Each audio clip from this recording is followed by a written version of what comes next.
Hello, specs use ചെയ്യുന്ന ഒരാളാണോ നിങ്ങൾ? ഞാൻ കണ്ണട യൂസ് ചെയ്യുന്ന ഒരാളാട്ടോ.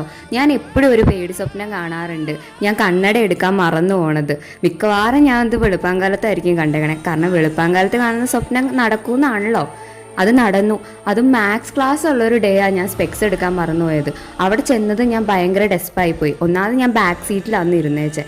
ഫ്രണ്ടിൽ പോയി ഇരിക്കാമെന്ന് വെച്ചാലും എനിക്ക് കണ്ണിന് സ്ട്രെയിൻ ആവും ബോർഡ് നോക്കാൻ. അപ്പോൾ ഞാൻ ഫുൾ ഡെസ്പായിട്ട് ഇരിക്കുമ്പോഴത്തേക്കും ആക്ച്വലി എൻ്റെ ഫ്രണ്ട്സ് എന്നെ ഹെൽപ്പ് ചെയ്തു. അവരുണ്ടായിരുന്നത് കൊണ്ട് എനിക്ക് ആ ക്ലാസ് വലിയ ബുദ്ധിമുട്ടില്ലാണ്ട് പോയി. മാത്സ് ആകുമ്പോൾ ഇച്ചിരി പാടല്ലേ കണ്ണട ഇല്ലാണ്ട്. ഇംഗ്ലീഷൊക്കെ വല്ലതുമായിരുന്നെങ്കിൽ നമുക്ക് പിന്നെ അഡ്ജസ്റ്റ് ചെയ്യുമായിരുന്നു. എന്തായാലും എൻ്റെ ഫ്രണ്ട് റിൻഡി എനിക്ക് പ്രോബ്ലംസ് പറഞ്ഞു തരുകയും അത് സോൾവ് ചെയ്യാൻ ഹെൽപ്പ് ചെയ്യുകയും ചെയ്തുകൊണ്ട് എനിക്ക് വലിയ കുഴപ്പമുണ്ടായിരുന്നില്ല. പക്ഷേ എപ്പോഴും നമ്മളെ സഹായിക്കാൻ അങ്ങനെ ഒരു ഫ്രണ്ടോ ഒരു ഫാമിലി മെമ്പറോ ആരെങ്കിലും ഉണ്ടാവണമെന്നില്ല. ബട്ട് എന്താ ചെയ്യുക, നമ്മൾ ആ സിറ്റുവേഷൻ ഫേസ് ചെയ്തല്ലേ പറ്റൂ. ഒരു നെഗറ്റീവ് സിറ്റുവേഷനിലും നമ്മൾ പോസിറ്റീവ് കണ്ടുപിടിക്കാൻ നോക്കുക. നിങ്ങൾക്കും എന്നെപ്പോലെ ഇങ്ങനത്തെ ഒരു സിറ്റുവേഷൻ ഉണ്ടായിട്ടുണ്ടോ? നിങ്ങളത് എങ്ങനെയാണ് ഫേസ് ചെയ്തേ? കമൻറ്റ് ചെയ്യണേ. അപ്പം അത്രേ ഉള്ളൂ.